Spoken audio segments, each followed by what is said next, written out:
देश के यशस्वी प्रधानमंत्री जी ने। और कुछ लोग बड़ा बोलते हैं कि हमने ये किया वो किया।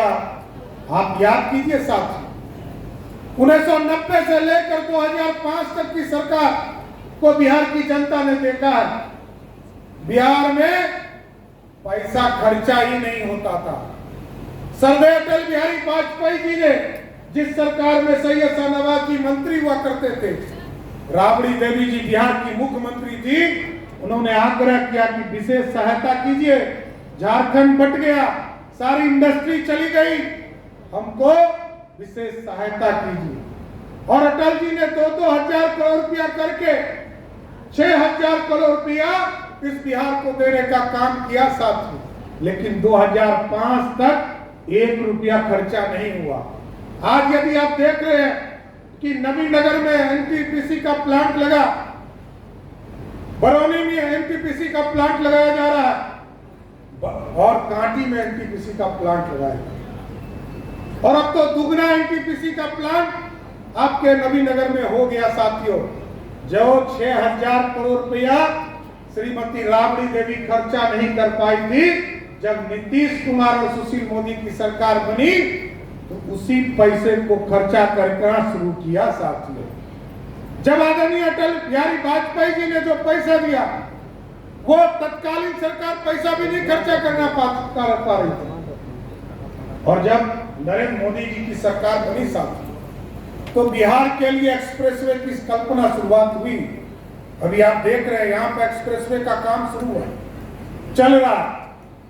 जमीन अधिग्रहण का मामला था, हम लोगों ने निर्देश किया है साफ तौर पर, जहां भी जमीन मालिक को दिक्कत हो और यदि पुराना रेट है तो उसको नया रेट करके उसको पेमेंट करके काम शुरू करने का काम। और यही जान लीजिए साथियों, ये लुधियाना कलकत्ता का जो एक्सप्रेसवे है, इसी पर हम लोग 1675 एकड़ जमीन दिए हैं डोभी के पास, जो इंडस्ट्रियल पूरी तरह पूरे देश में 10 जगह पर इंडस्ट्रियल हब बनाने का काम किया है। और इंडस्ट्री के हब के लिए हम लोग डोभी में भी प्लांट लगाने का काम शुरू करेंगे। और अभी साथियों चर्चा किया कि पानी की किल्लत हो रही है, औरंगाबाद शहर को पानी नहीं मिल पा रहा और कुछ लोग जमीन के नीचे से पानी खींचने का काम कर रहे हैं। तो मैं उसको जरूर जांच करवाऊंगा, यदि दोषी पाए जाएंगे तो जरूर कार्रवाई किया जाएगा साथियों, उसके पीछे नहीं।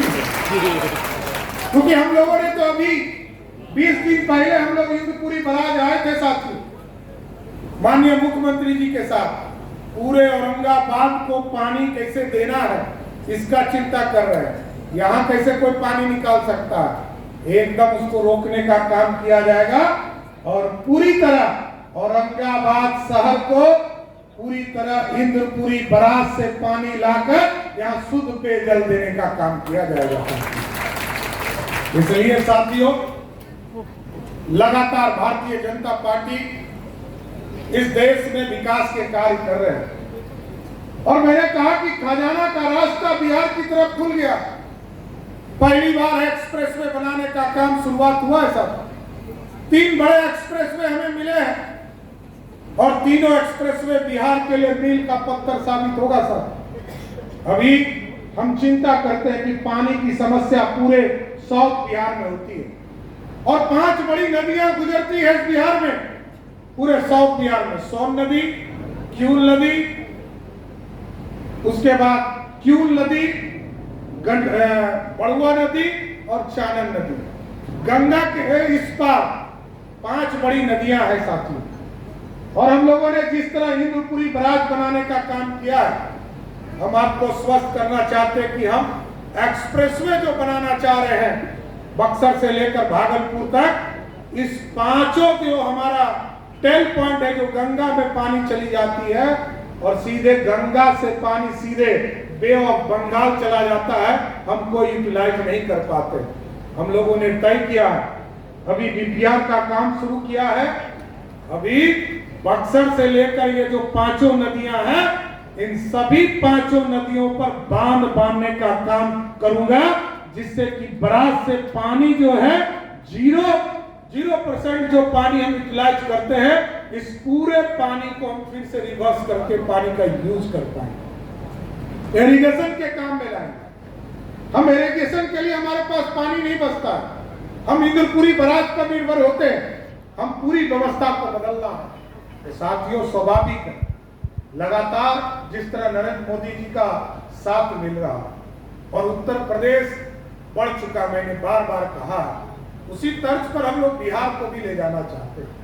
अभी नवो प्रमंडल में हम लोगों ने तय किया है कि एयरपोर्ट को एक्सटेंशन करने का काम करेंगे और आपके बगल में जो बीटा का एयरपोर्ट है, मैं धन्यवाद देना चाहता हूं नरेंद्र मोदी जी की सरकार को, उन्होंने 1114 करोड़ रुपया देकर एक अंतर्राष्ट्रीय एयरपोर्ट बीटा में बनाने का काम शुरू किया है। और ये स्वाभाविक है कि आप तो 1 से 1.5 घंटे में बीटा पहुंचने का रास्ता बन रहा है, और जो पलामू से लेकर दरभंगा तक जो आमस तक जो सड़क जाने वाली 4 लेन है, उसका काम भी शुरू किया जा रहा है। और अभी जो हमारे आपके बगल में मगध की धरती, जिसको मगध का नींव रखा जाता है, जिसको माना जाता है, गया में जहां विष्णुपद मंदिर है और जहां पर हम अपने पूर्वजों को पिंडदान के माध्यम से मुक्ति देने का काम करते हैं। साथियों, अभी नरेंद्र मोदी की सरकार ने तय किया है, जिस तरह काशी बना है उसी के तर्ज पर विष्णुपद के कॉरिडोर को भी बनाने का काम किया जाएगा और इसका भी डीपीआर का काम शुरू हो गया। सब इस काम को भी आगे ले जाना। गौरवशाली इतिहास, लगातार चर्चा चल रही है कि जो मगध का गौरवशाली इतिहास था, 200 वर्षों तक गोल्डन एरा, स्वर्णिम काल इस भारत का इसी बिहार की धरती से हुआ करता था।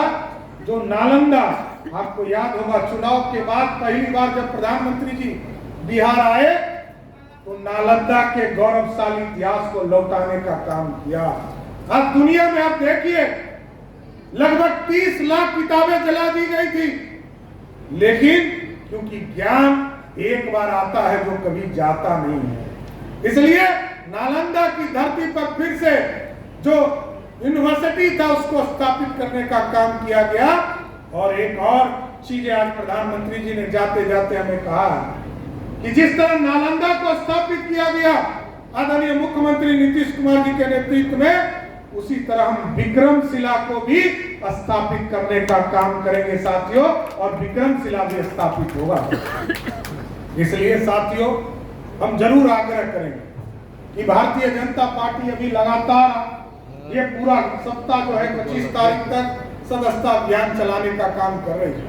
आप सभी लोगों से आग्रह भी करूंगा, जो सदस्य बन गए हैं अच्छी बात है, जो नहीं बने हैं जो जरूर अपने मोबाइल से 800002024 पर अपना मिस कॉल मारने का काम कीजिए। 8800002024 पर मिस कॉल मारिए और भारतीय जनता पार्टी की सदस्यता ग्रहण कीजिए। और क्यों जरूरत है सर, इसलिए भी जानना जरूरी है।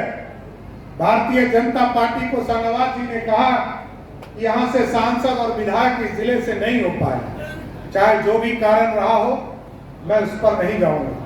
लेकिन साथियों, यदि चाहते हो कि इस देश के विचारधारा को आगे खड़ा करना है, डॉक्टर श्यामा प्रसाद मुखर्जी जी ने 1951 में सपना देखा था साथी, नहीं चलेगा 2 विधान, नहीं चलेगा 2 निशान, नहीं चलेगा 2 प्रधान। 1951 में देखा। हम कमिटेड लोग, भारतीय जनता पार्टी का सिपाही कमिटेड होता है साथियों। और 1951 में जो सपना देखा, हमने गठबंधन तो कई बनाए, हम जनता पार्टी में विलय हो गए जनसंघ के लोग, लेकिन विचारधारा नहीं छोड़ा, भाजपा बना। फिर जनता दल से समझौता हुआ, बीपी सिंह जी को प्रधानमंत्री बनाया, तब फिर अटल जी प्रधानमंत्री हुए, कई समझौते हुए, लेकिन हम अपने विचारधारा को नहीं भूले। जो 1951 में कहते थे 370 को उखाड़ेंगे, जैसे ही आपने 2019 में जनमत देने का काम किया, उसी 370 को उखाड़कर कचरे के ढेर में फेंकने का काम किया था। यह है कमिटमेंट। हम कमिट